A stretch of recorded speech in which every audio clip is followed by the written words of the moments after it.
It builds character to be a New York Jets fan. I'm here for the smoke. Dolan is a terrible owner. Mike Trout is by and large the best player in Major League Baseball. Nobody would notice him just walking down the street. I don't even think the ink was dry on his contract and he got fired. Welcome to Degree of Difficulty. I'm your host, Aaron Johnson. And this week, it's been another fascinating slate of events across the NBA. The Phoenix Suns continue to roll despite Chris Paul and Devin Booker both being out.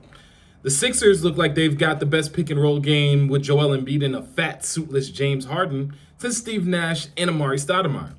Also, in an unrelated story, revenue at gentlemen's clubs across Philadelphia have skyrocketed, so much so that the Erotic Dancers Standards and Finance Office has introduced a new, innovative method of counting tips.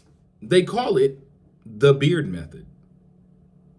Returning to the hardwood, Nash and his team, the Brooklyn Nets, got back their superstar, Kevin Durant, who returned after missing 21 games with the sprained MCL. KD showed out in his return, finishing with 31 points, 4 rebounds, and 4 assists in a loss to the Eastern Conference leading Miami Heat. You know, if only KD had some help, maybe he could have had a much more celebratory return. I mean, who knows what would have happened if the Nets had a martyr without a cause and of a point guard, or an Aussie superstar that looks at shooting a basketball like toddlers when they look at Chucky. No, not Finster, the evil demonic. That's the one, that Chucky. But the big story for me this week in the NBA has been the meteoric downfall of the Los Angeles Lakers. Now, I know what all the sensitive Laker fans out there are going to say. Oh, but Aaron, at least the Lakers still are better than your Knicks. And what I say to that is, one, go back and watch my past episode when I talk about my terrible Knicks. And then two, I'll also say, well, at least the Knicks didn't have championship aspirations coming into this season like the Lake Show did. Sandman better come get these dudes. I mean, only a few diehard, illogical Knicks fans had the team progressing this season past the success that they had last year. You know, including some idiot with a YouTube show that picked them to finish top 3 in the East. But the Lakers coming into this season were picked by many to finish at least in the Western Conference Finals.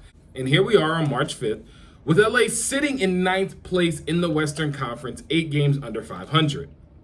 LeBron is doing LeBron things. But Anthony Davis is also doing Anthony Davis things.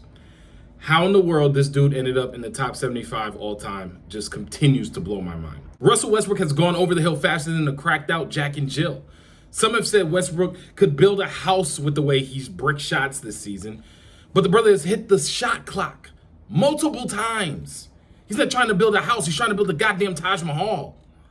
The Lakers are 2-8 over their last 10 games and have 4 wins since January 25th. Head coach Frank Vogel really is a dead man walking and most likely will be fired at the end of this season. You got LeBron James talking about going back to Cleveland and playing with his son Bronny if and when Bronny makes it to the NBA. You've got owner Jeannie Buss walking out of the game in the middle of a blowout loss to the Pelicans of all teams.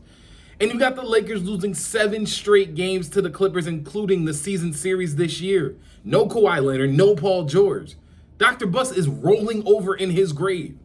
And to put the icing on the cake at Crypto.com Arena, they changed that too. It's not even a Staples Center anymore. The Lakers don't have a first-round pick until 2025. Thank you again, Anthony Davis. GM Rob Pelinka isn't just in hot water. He's in water over an open flame of an active volcano. Dude sold his team's soul for a bubble title, which they did win. It's a title, hey. And a couple years of AD getting carried off the court. Once again, Magic Johnson proved that his court vision is one of the best ever. Even if the Lakers hang on and make the play-in tournament, chances are they'll be swiftly escorted out like some heckling fans. Well, that's the show for this week. Hopefully my key still works next week. Be sure to like this video and subscribe to the channel. Thank you all for watching. This is Degree of Difficulty, and I'm Aaron Johnson.